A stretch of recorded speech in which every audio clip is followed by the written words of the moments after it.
சின்ன சிரிப்பு, பெரிய மகிழ்ச்சி. ஒரு சிறிய கிராமத்தில் ஆனந்தி என்ற ஒரு பெண் இருந்தாள். அவள் எப்போதும் சிரித்துக்கொண்டே இருப்பவள்.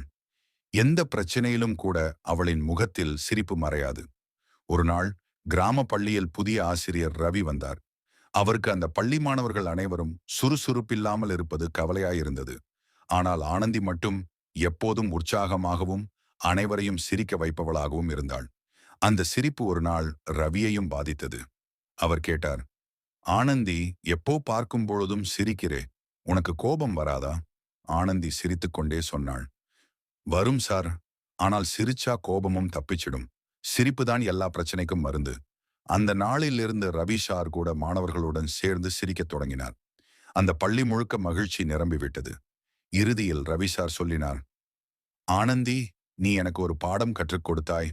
மகிழ்ச்சி கண்டேஜியஸ், பரவக்கூடியது. கதையினோட நெறி, சின்ன சிரிப்பு கூட ஒருவரின் மனதை மாற்றக்கூடும். மகிழ்ச்சியை பகிர்ந்தால் அது இரட்டிப்பாகும்.